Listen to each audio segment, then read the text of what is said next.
You're listening to SaskScapes, a podcast featuring the stories of arts, culture, and heritage in Saskatchewan.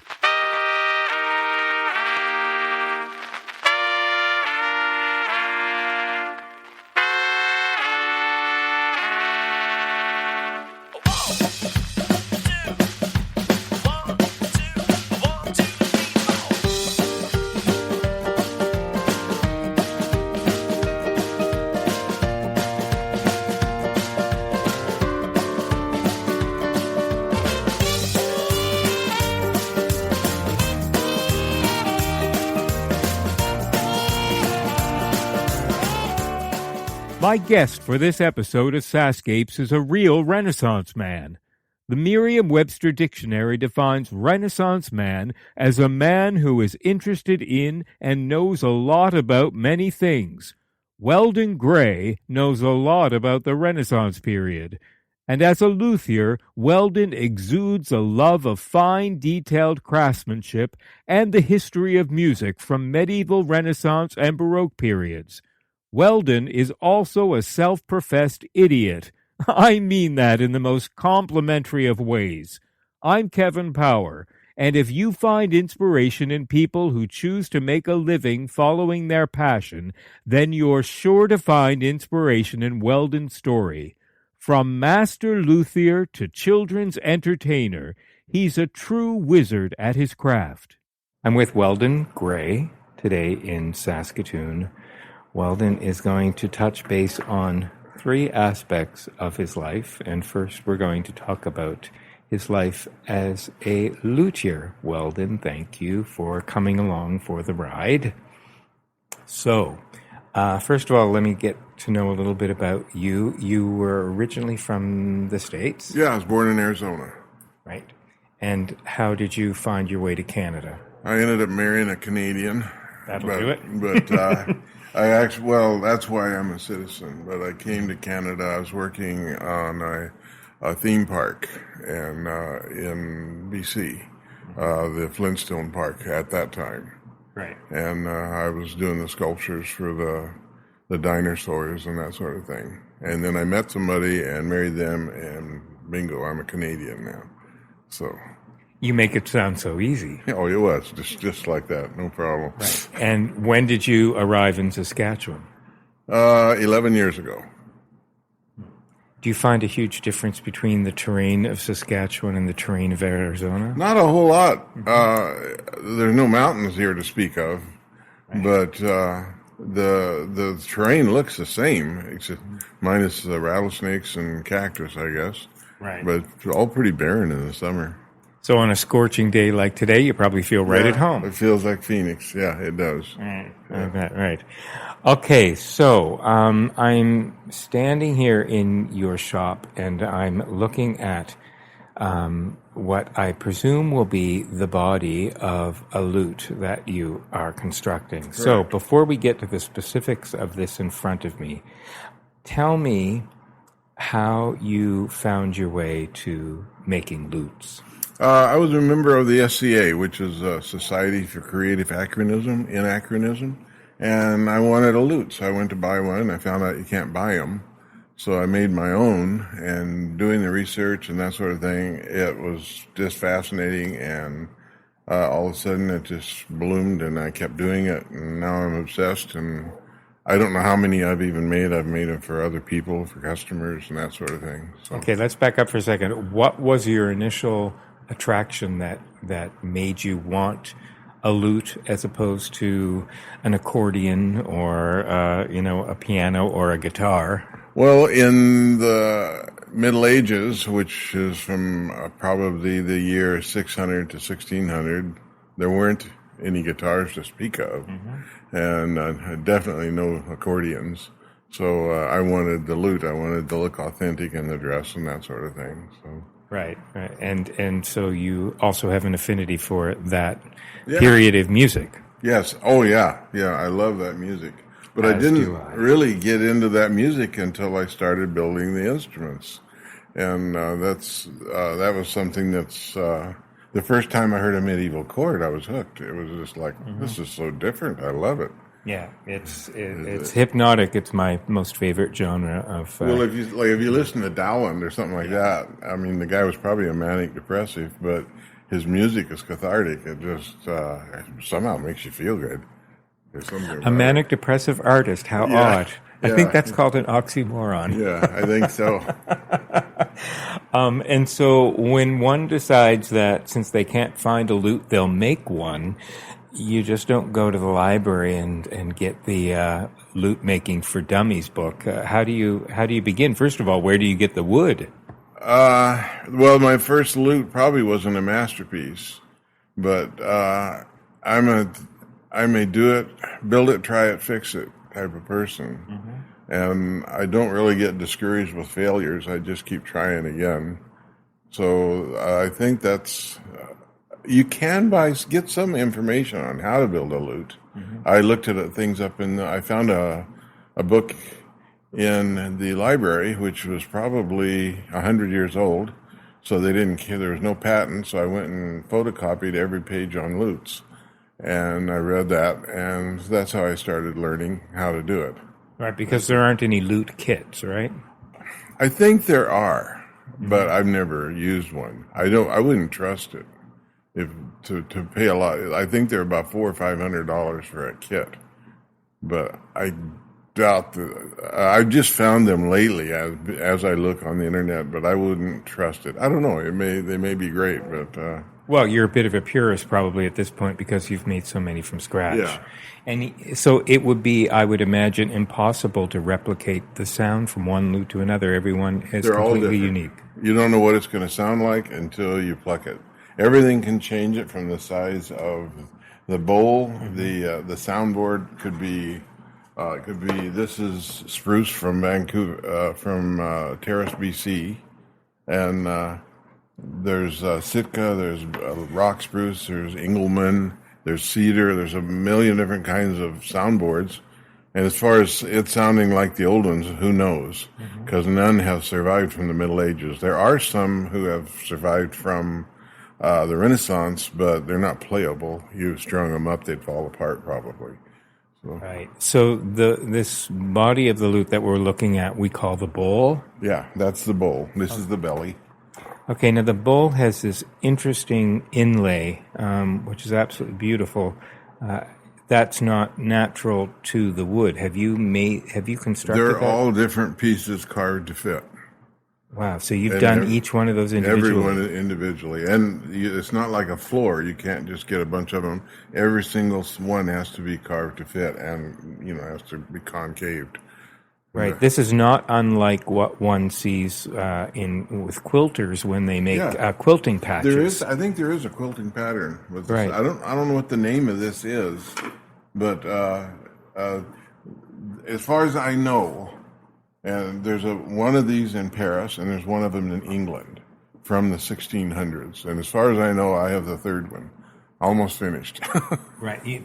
Pertaining to this particular design. It's called the Bosch lute. Right, And obviously a German. I think that's a German name. And most luthiers who even ended up in Spain were all from Germany.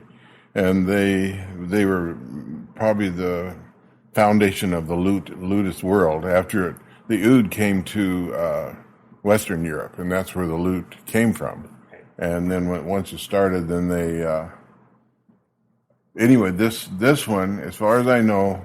The only one that, like I said, it's really, really rare. And when I get it done, there'll be one in my house.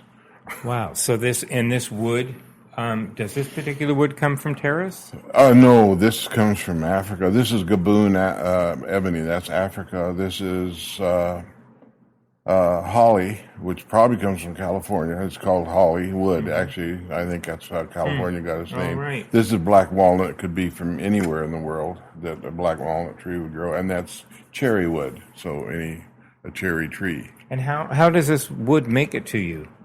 You can buy it at Windsor. I buy them. I go down to Arkansas quite a bit. They have a really good distributor there for wood. Mm-hmm.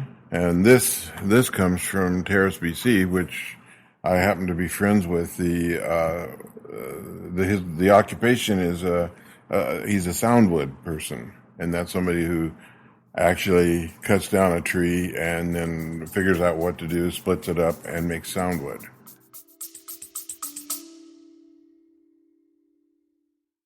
Hey, it's Kevin. I hope you're enjoying the episode so far. Just a quick reminder that the SaskScapes podcast is available for free on your favorite podcast app, or you can stream it from your browser. Check out the show notes for the link. On the SaskScapes homepage, you'll notice something new under the logo called SaskScapes Plus. You can't miss it. There's a big button saying support with a heart icon next to it. I'd love it if you could click on that button and help keep this podcast series going. When SaskScapes launched in May 2014, it was the first podcast in the province celebrating arts, culture, and heritage. In fact, you'd have been pretty hard-pressed to find any Saskatchewan podcasts. So I'd like to think that we paved the way. It's been because of your support that this podcast is now in its 9th year. Okay, that's it. Enjoy the rest of the episode. Right, and now we're in your shop, which is obviously temperature controlled, which likely means that this wood is very sensitive to temperature. Actually, it's only on for your benefit because it's hotter than blazes out here. When I'm making an instrument, I want them to go through hell. Right, Because when I'm making it, I want them to have all the extremes: cold, hot, humid, whatever. If they're going to crack, I want them to do it while it's still in my hands. Oh, wow. Are they prone to cracking? Or? I have had, they do, they will crack. But if they do, then you have a bad piece of wood, you replace it. Do you have to keep them, keep a humidifier inside? I know guitars have humidifiers. You should, once you own it. Well, not inside, but it should be in a room where the humidity stays constant. That's the secret. You don't want it to get extremes is what cracks them. Like a museum, of course, they keep everything at a perfect constant temperature. But if you can just keep from going from 100% humidity to 0% overnight, that's what cracks them. Okay. So from the bowl stage, at what point does the soundboard beside it here it's almost become time attached? to go on now. This basically just fits on here like so. Right. That's the soundboard, but of course right now I'm working on the neck, which I'm at the process of carving a design into the back of the neck. Now, is that carving done by hand, not with a lathe? Oh, no, it's all done by hand. Wow. And have you copied this design from... I got it off of a ancient lute from a long, long, long time ago. Mm-hmm. And I'm not even sure who made the lute or anything. I just found the design on the internet, and I printed it off. But I've reconfigured it because the other pattern was so busy you could hardly see anything, and I've left probably a third of it out, just so that it's a little easier to carve, easier to look at, and I think it's not so crowded. Before it was just so incredibly crowded, but I've changed it, modified it, but I didn't invent it. Okay. I should say also that inside the bowl of the lute, you've put your logo, which is Graylore Lutes, 2014 in Saskatoon. GraylorLutes.com, I think, is your website. Yes. Right, if anybody wants to find you and look at it. Yeah, that's easy. Easy to find. It's Graylore Lutes. So then the soundboard will go on. The neck will go on first. This goes on, and then we just screw the screws in and glue it. The real trick is to have it where the bridge is the right height, that's the most critical thing in the whole process. This glues onto here, and then that's your peg box. This one will have 14 strings. It will have 8 courses, 2 chantel strings. That means 2 single strings on the high end of the register, And the number of strings on a lute can vary, yes? Oh, yeah. It could be 4 strings, it could be 30. There's no set. Renaissance lutes. The oud, when the oud came, like the Crusader, but even before that, the Crusaders would brought the oud back from places like Persia, which is now Iran, and that was an instrument, but Western Europe mostly had a harp, and that was what the music came from: harps and fifes, the little whistles, that sort of thing. But when they brought this in, I have an oud downstairs, but when it has no frets, the oud didn't. It's like a violin, so your notes at the Arabic scale has, I think it's 36 notes. I'm not sure, but it's like if you take between the piano, the black key and the white key, the sharp and the flat. Mm-hmm. Okay, so you have a half sharp or a half flat. There's a whole other note. Exactly. Yeah, notes that we don't even notate. No, we don't. We don't even use them. Right. But the Arabic scale, it's called a mantra or a maqam. Anyway, it's called I don't know where I got the word mantra, but it's called the maqam. And once you learn, there's I think there's 13 different maqams, different types of scales, and they're very difficult to learn. Like if you're going up, you hit a particular note, but if you're going down, you never hit that note. And that's, but I don't totally understand it. I learned to play it enough so somebody could hear it, but I didn't master it. I haven't really mastered any instrument. I'm not really a musician. I'm better at making them than I am playing them. You're the craftsman. But I do what, sort of, it's not really, I shouldn't use the word concert. I should use the word demonstrate. Now, does each variety of lute get tuned differently? I guess where I'm going with that question is, do you tune a lute to a 440 or a 4? Well, everything, I do everything 440 because I buy guitar tuners and that's all they are. Yeah. And but there is the European scale, but it means nothing to me because I'm usually playing solos or by myself. So, right.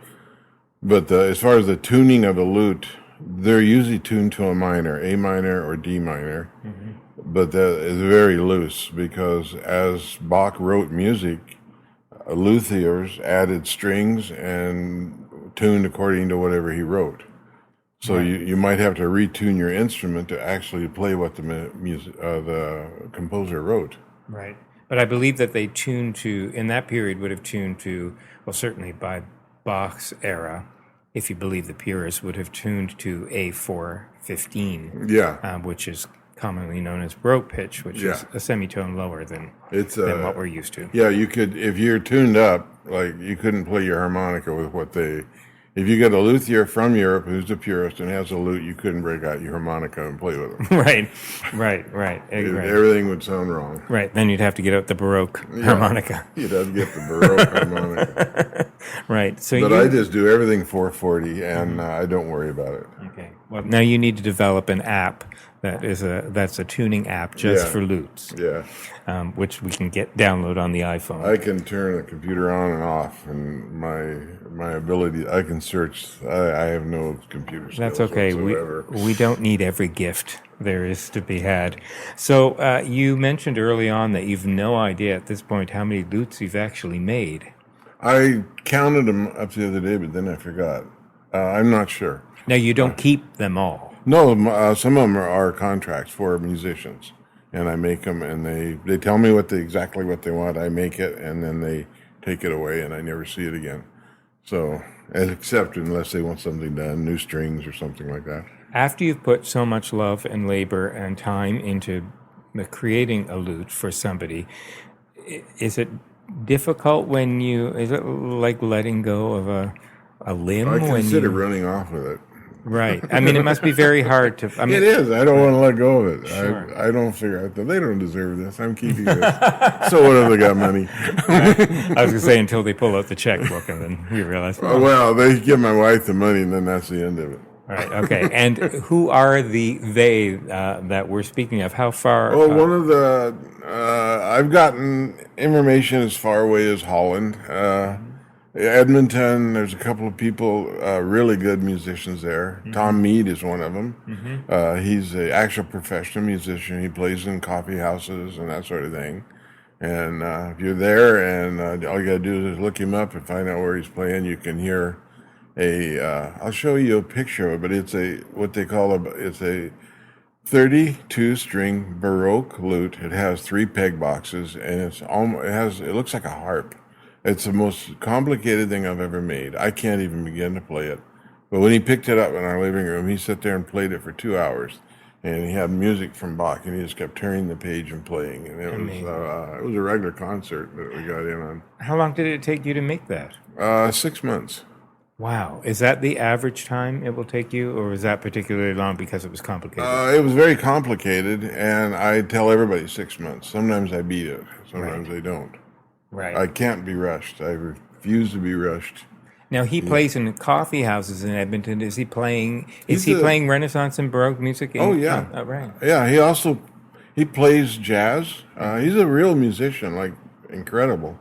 But he also teaches, and he does concerts and that sort of thing. And he plays all around Edmonton, and that anybody can book him. But he's an incredible musician. Has the lute found some kind of an interesting, unique, quirky place in modern music? Well, according to Sting, it has. Have you seen? Yeah, I have, and love that recording. Yeah, absolutely love it. I think is making a comeback. People are getting tired of the electric in-your-face music. Yeah. There are old farts like me who kind of like to, we'd like to get up out and after a concert feeling good, not feeling like going to war. Right. So, what about mandolins? Have you? I've never made one. Mm-hmm. I don't know much about them. I love to hear them. Right. If somebody knows how to play them, I love listening to it.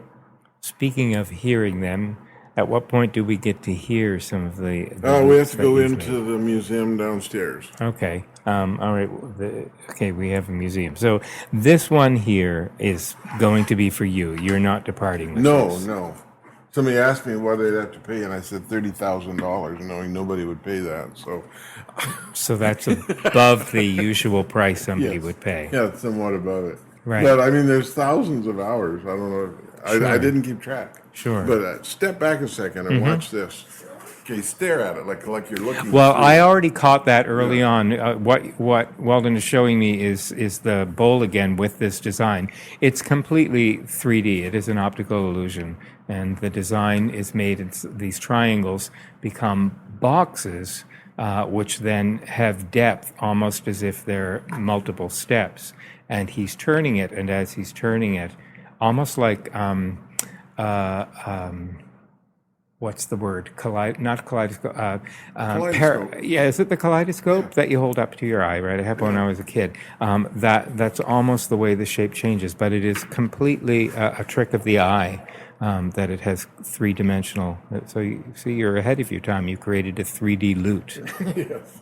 Actually, no. Somebody did it in the 16th century. I can show you a picture in a book after we're off. No glasses required. Yeah, it's really neat. Like, it's the biggest challenge I've ever had, or put myself to, and I've had people come up to me and they go to feel it, and they say it's smooth, and then they feel it again, and they can't. It blows their mind. They can't figure it out. Right, because of the depth of it, you're almost expecting to be brushing your hand across the top of edges of boxes. Right. Is there a particular time of day that you prefer to work on your lutes? No. Sometimes I'm out here at 6 in the morning, sometimes at 10 at night. Anytime during the day. If I'm awake, I like doing it. And do you listen to the music of the period while you're making the music? Oh, yeah. Yeah, I put, we have the Baroque station on TV and that sort of thing. Oh, yeah. And then sometimes I watch movies, Dumb and Dumber, something really cathartic. Wow. Cathartic. Is that what that movie was? I thought I'd go to an extreme there. No, well, that's about it. And now there's part two. Has there been a lute that you've made which has had a complete dud of a sound? Yes. And what do you do with a lute like that? It's all in pieces now, and I use the parts. Okay. I use the parts like the peg boxes. There's an incredible amount of work goes into just this. Mm-hmm. And this has no effect on the sound. So you wouldn't throw it away. Right. So I just I cannibalized it and made other parts. That's in the very early days. Mm-hmm. And when I was learning, and I learned some things, what not to do. Mm-hmm. There's a whole lot of things you can learn. There's a learning curve, pretty steep. Mm-hmm. Like you can, who knew you could clamp wood too tight? Right. That all the glue is gone and then it doesn't hold. So Right. that can cause a problem. So your learning curve has meant that your track record for coming up with a dud lute is almost non-existent now. Yes, no more duds. No, that was my second lute that I ever made that turned out to be a total dud. Right. And that was actually sounded good for about a year. And then it. Well, don't they say that all geniuses need to fail 99% of the time, so that it's on the 100 that they get it right? Oh, I hadn't heard that. I think you have to fail good. A few times. Okay. Well, they say you learn nothing from your successes; you learn only from your failures. There, now we get into life philosophy 101. Yeah. It's quite true. Excellent. So let's head into your museum in the house, and then we get to hear some of these lutes. So now we've moved downstairs to what you're calling your museum. And first on the block, we have a guitar here that you're showing me, but it's not your average guitar. Tell me about this. This is probably the first guitar. Like if you were living in Shakespeare's time and you wanted to buy a guitar, this might be what it looks like. This is a fluted back. Call it a Renaissance guitar or a vihuela. People living in the Renaissance didn't realize they were in the Renaissance, so it was probably called a vihuela because the Spanish had a big influence on guitars and that sort of thing. Did you make that? Yes. Wow. Yes, I made all these instruments. And it's And is this a one-off, or have you made others since then? There's one there, but it's not the same as this one. Right. That's a 7-string. This is a 6. Normally they would have 10 strings, and they'd have 5 courses, so you'd have 10 pairs of strings. Mm-hmm. And so there'd only be 5 courses, and it would be different. But I'll turn this off, and you can hear it. And is this tuned the same as our modern guitar? This one is. Uh-huh. But I don't know what the Baroque tuning for a guitar was.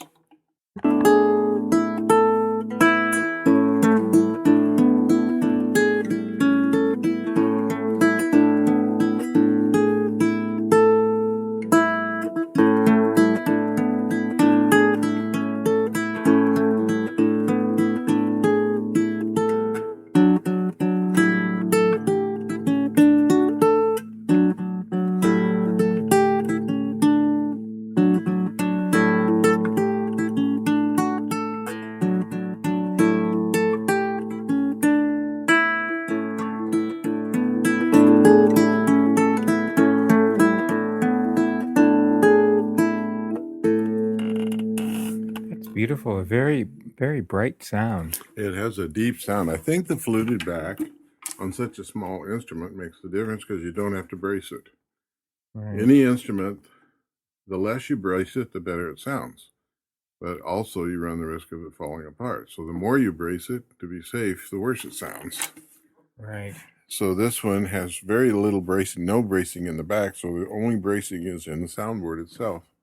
And I think it makes a difference. Like it sounds really good for a tiny instrument. Mm-hmm. No, it's beautiful, warm and rich.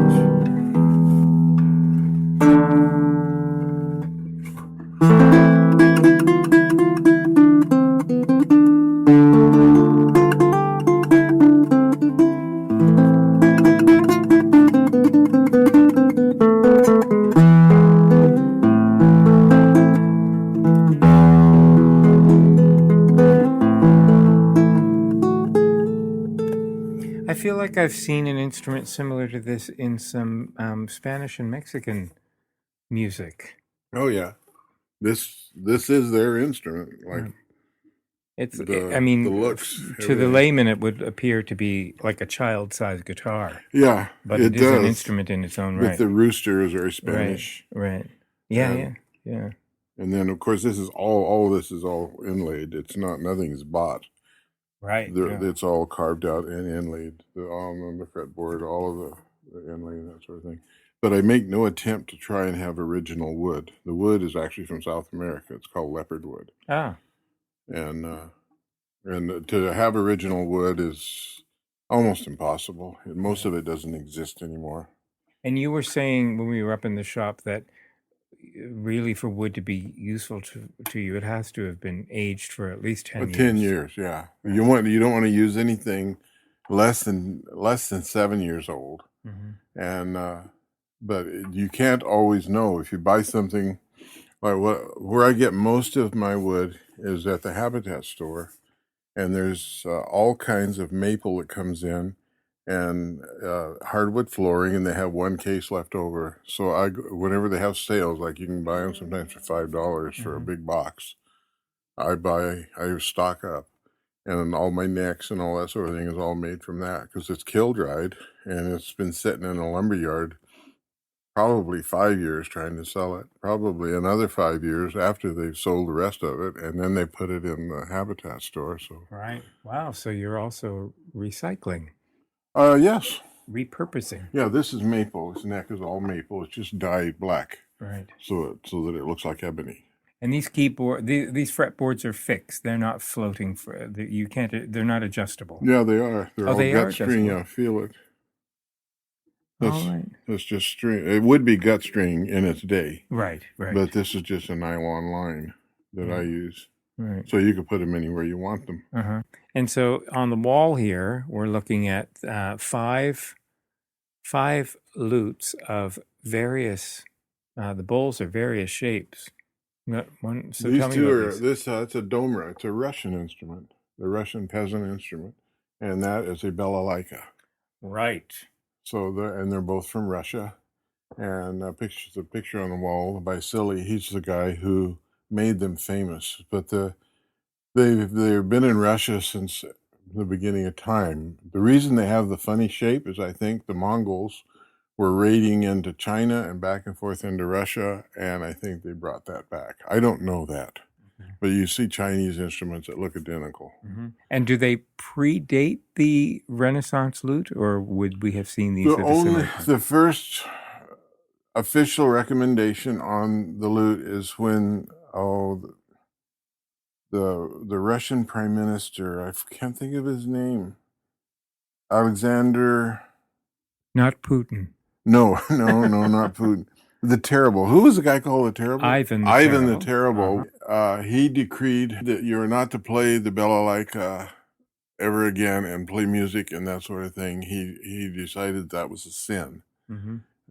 The things he did for a hobby, I can't imagine how he thought that was a sin. But anyway, and two peasants were arrested in St. Peter's Square, drunk and playing the balalaikas in 1680, and that's on the actual records in Russia at the police station. So we know they go back that far, but they go way back further than that because it was considered the peasant's instrument, and they've been making them for years, for probably 1,000 years.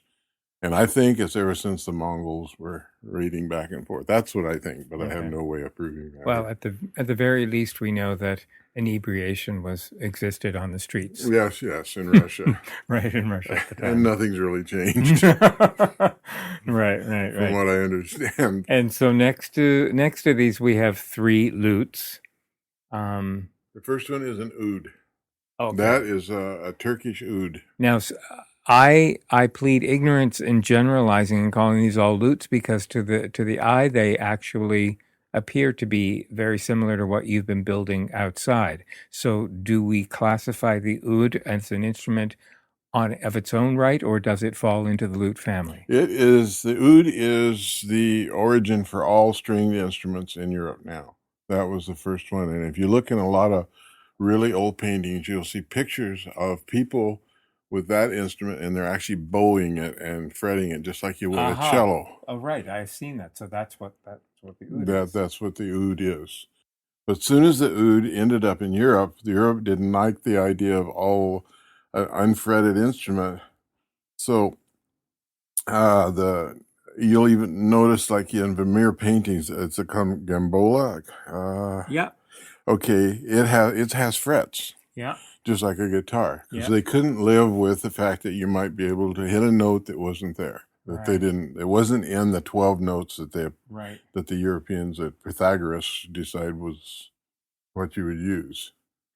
Now the oud in the spot where we're used to seeing the traditional sound hole on a guitar. It is there, but it has an absolutely stunning onlay. I'm referring to this white. The white, that would be ivory in I was going to its say day. from here, it appears to be ivory. But that, I didn't want to shoot our only elephant, so I Right. made it out of plastic. Okay, all right. But that still is the main sound hole of the body. Yeah, that's well. This one has three, and it could Right. actually have decorations in all three, or it could be just a hole. The turkey shoot was very fancy, and this one is fairly fancy. If you look close, there's 1,400 pieces of inlay just in the soundboard, and that's not counting in the back. And if you count all of them, there's stitching around the side and all of the circles, and it covers the entire body. And that would be a turkey shoot, and they're pretty. And I can show you the and again, you've built this. Yes. The man hours of work going into this. As you can see, the little stitching. All that is different pieces of wood, all inlaid. Ebony, holly, and then this is purple heart. Good grief. And we're talking about something that is not much larger than the size of a quilting stitch. I mean, and each one is different. And this is bloodwood, this is holly, that's ebony, and then that's maple. And then it goes throughout the whole thing. It's just like that. Such intricate work. It's beautiful. Can we hear how it sounds?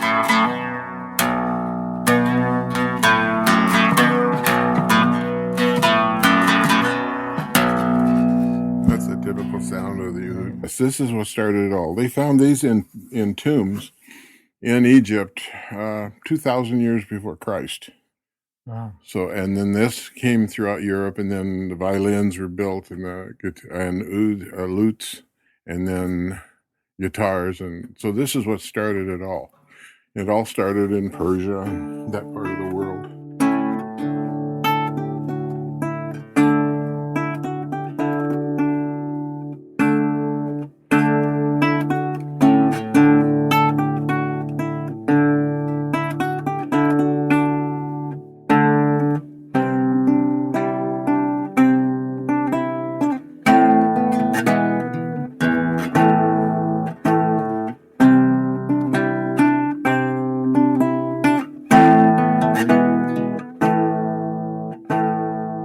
Next to these lutes, we have, what? Tell me about this. Hurdy-gurdy. This is the hurdy-gurdy. No, that's an organistrum. This is the organistrum. And it plays chords. This is a stunning instrument. And someone created one, here's a picture of it being used. These are my plans right there. Right, so you've taken your plans from a statue. Yes, it doesn't matter how long you wait. They never go to the bathroom, so you don't get to see what the back looks like. Yeah, right. They are two stone statues, and one is holding the body of the organ instrument, the other is holding it, and the other one lifts the stops. So it would take two people to play this. Yes, and it only plays chords, and it's perfect for Gregorian music because you can tune it to a minor chord or a major chord, or if it's a minor chord, then you can just deaden this one with your hand. The guy who's cranking can deaden that one, and then you end up with just a medieval chord. Right. So for listeners, what I'm looking at here well, for the lack of a better word, it almost looks like this would be the neck. Yes, but it's the peg box. The peg box has spindles coming out that are much like if you can imagine a foosball game. Yeah, You know, right, where you're pulling the rods it's just like in and foosball. out. Yeah, and except as you lift them, there are stoppers inside that lift the three strings to make a chord. Are these gut strings? Yes, those are gut strings. Right. The real deal. The real thing. The real thing, right. And you open the door, they go out of tune. Right. And then you're resting your hand here on what appears to be a lyre or a harp. It's a harp. It's a 14th century. It's called a clarsach. It's a 14th century Gaelic harp. I could get my wife down here to play that if you'd like to hear it. But I can't play that because it takes fingernails, and to play all the other instruments, you got to cut your fingernails off. And the strings are gold, silver, bronze, and brass. And again, you've built this. Yes. They're all the instruments. Amazing. And this, like the little feet and everything, I sculptured them out of wax, made molds, and then sent the molds to a foundry, and they cast the bronze. And then, of course, I had to work the bronze when they were done. It took a long time to work those out. I was going to say, the man hours of work on this. It's many. I couldn't guess. It had to have taken you longer than 6 months. It was about a year on I this. bet. Beautiful. You are the only person in town that would have a collection like this. Probably. Very possible the only one in Saskatchewan. And I dare say. And I'm waiting to see somebody else in Canada who has one. Well, for listeners in Canada, across Canada, who are listening to this podcast, if you have any of these instruments, contact Weldon through Graylord. Graylord Lutz, yeah. GraylordLutz.com, and let him know. Time to form a club. So then we could go to the hurdy-gurdy, yes, now that we started the organistrum. None of these are playable without a series of body straps. It appears quite heavy. This one is, because I made it out of Purple Heart. That one's not. That one is totally mine. If you look at it really close, you'll see I sculptured Bear Rabbit's head on it. Because that was my favorite cartoon. And then I got some old comic books and decoupaged their faces on the instrument, on the peg box. And then if you look in the end, you'll see their characters go round and round chasing each other on the wheel. So would these have typically had that kind of amusing theme to them? Typically have a head like a ship, an angel, maybe a king or a queen. Mm-hmm. Usually it was a sign of respect, but I have a lot of respect for Bear Rabbit, so that was my favorite cartoon character growing up as a kid, so there he is.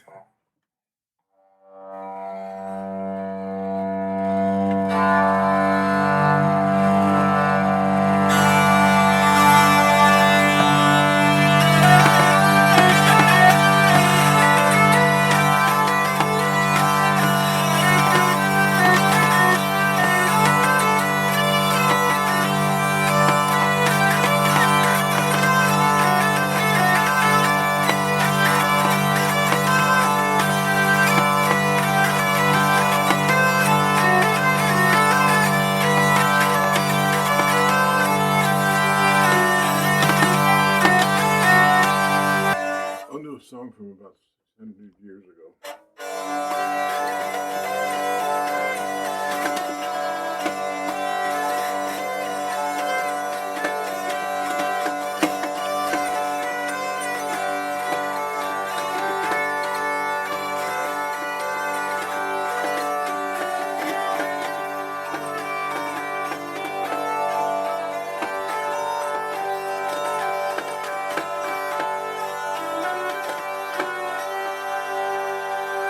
This is the Greek psaltery. You've seen those in. We've heard of psalteries even in biblical times. Yeah.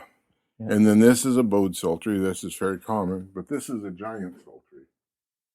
And there's a few of these in the world. This is a tower. Many. This stands on the floor. But it has an incredible sound. We're looking at something that, if you can imagine the lower half to be a church and then the upper half to be an incredibly tall steeple. It's a church steeple. It is a church steeple.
So now we're moving on to the second part of the life of Weldon Gray, and this is your alter ego, that of the Wacky Wizard. Tell me how the Wacky Wizard was born.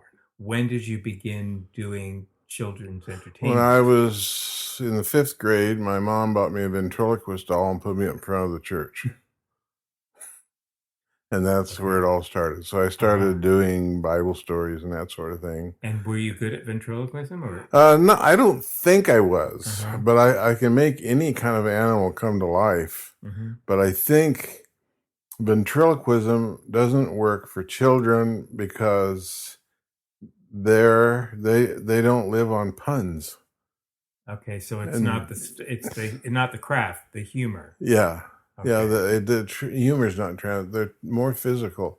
So like you've seen George out there, he's all physical. You shake his arm falls off. They think that's funny. Right.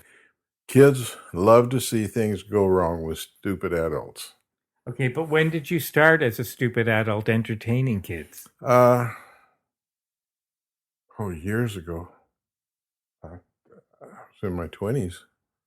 Okay, so was this a career for you early on? Yeah, I traveled through the U.S. and Canada, actually, doing shows for kids at schools and that sort of thing. We called it the Parable Puppeteers. It was just like the Muppets. But we'd travel in a trailer and then go from place to place and book up the year and then fill up the year by doing that. And so when you came to Canada, you were doing shows with a partner who always ended up having a life outside of the shows? Well, I was already living here because I had moved here as an artist working at for the Hanna-Barbera theme park. Right.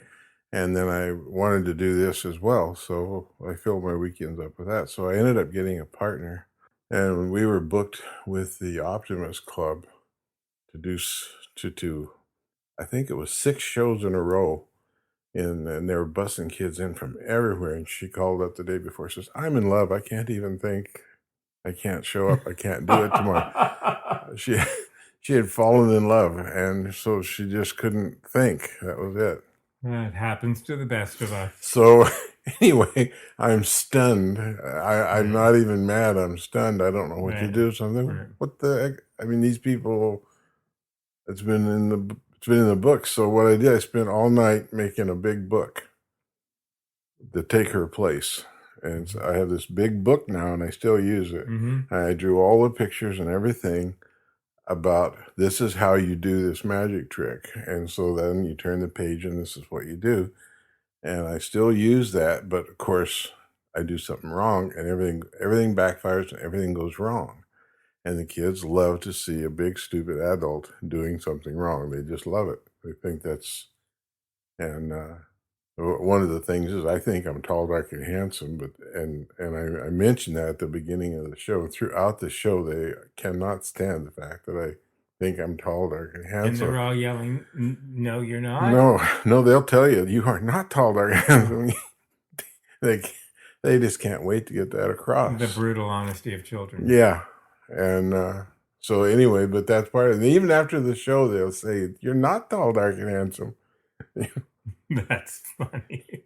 And they like the fact that they can be, if they think they know something an adult doesn't, they're in heaven. Yeah, right. I've always been under the impression that entertaining children has got to be the toughest crowd. That's what people tell me, but I think maybe I was born to do it. I don't know. Okay. I'm in my game. Like maybe it's just what you said. You can't pull one over on kids. Kids are brutally honest, and you've got to be very clear on the humor. And well, I play the idiot, right. Which they eat that up. Well, I'm not an idiot, right? So I do pull that one over on them. Right. But one of the first things I do is I have this hat that I made that looks incredibly stupid. And so I introduce the show, and I tell them that they can't come on stage and mob me because they want to in the worst way. They want to see what's in the magic trunk because the magic all works. It's regular magic, and it works, and it stuns the adults. They don't know how it works either. But with the kids... And then I tell him, oh, my uncle said if I would wear this hat, it would make me look smart and I'd get a lot of respect. Well, it makes me look just stupid as the day is long. Mm-hmm. And they start laughing, giggling, and then they realize that I'm an idiot. And so once they're convinced that I'm an idiot, I own them. So you make a living being an idiot. Yes, yes. I'm trying to think how much I must have given away before I found out it was worth something. And so I saw the van, the Wacky Wizard van, pull up. So you Yes. travel around in a van with a portable stage, which I've seen in the video. Yep. And your wife, Alice, seems to be your booking agent. She's the brains of the outfit. Okay. Yeah. As every good wife Yeah, is. she's the one with the brains. She knows where we're going. Like if we're on tour, I don't do the tours that much anymore because I'm a little old. But when you toured throughout the province? Oh, yeah. We would do, in 5 days, we would do as many as 12, 13 shows, a different town each show. Mm-hmm. And we just keep moving. And she would do most of the driving and the booking and collecting the money. And all I had to do was pretend to be an idiot. Right. And it worked out well. And so now your performances are pretty much in the Saskatoon area? I'll go anywhere as long as I don't have to spend the night. Okay, right. Because I'm finding I'm getting a little old to sleep in a different bed every night. Right. That sort of thing. But your weekends seem pretty heavily booked. Yeah. Oh, yeah. That's when I work is the weekends. Mm-hmm. And you're doing parties and special events and bar mitzvahs. And I haven't done a bar mitzvah yet. I don't think. There you go. There's a call out to do it. In New York, I would have, but Right, yeah, here right. I don't think so. Okay. But yes, any kind of an event, school events, schools I love because you got 100 or 150 kids, and they're great because it just goes really well. You've made your living following your muse, your passion, and the things that really do gratify you as a person. If you had those opportunities taken away from you, was there a point in your life where you thought, I think I will be an architect? Or had you ever thought of any other profession? I have done them. After Vietnam, of course, everybody was looking for work then. Mm-hmm. But I worked construction. I worked in Arizona where there's no such thing as a union. Mm-hmm. So you had to do it all. So I did carpentry and bricklaying and that sort of thing. And then I moved to California and joined the Bricklayers Union. And I was a union bricklayer for about 10 years. Right.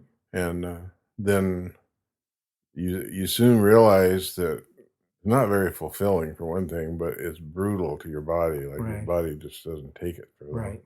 And so then I was lucky enough to realize that people will pay to see an idiot. There's the title of the podcast. The Idiot Luthier. People will pay to see an idiot. Right. Yeah. But you make a living doing what you love. Yes. And not everybody can say that. No, I'm really fortunate. How did the whole Hanna-Barbera contract fall your way? That's a very, very well-known company. People who were building the theme park found me through some reason and saw some of the puppets and stuff that I make and some of the artwork I did. And so they asked me if I would build, they needed a Fred and a Barney costume. And so I built them and made the molds to cast them and everything with. And there's where maybe your bricklaying No, came in? no, I actually worked in a bronze foundry for a while. Did you too. really? Oh. Yeah, actually doing casting artwork for other artists. Oh. So whole nother life.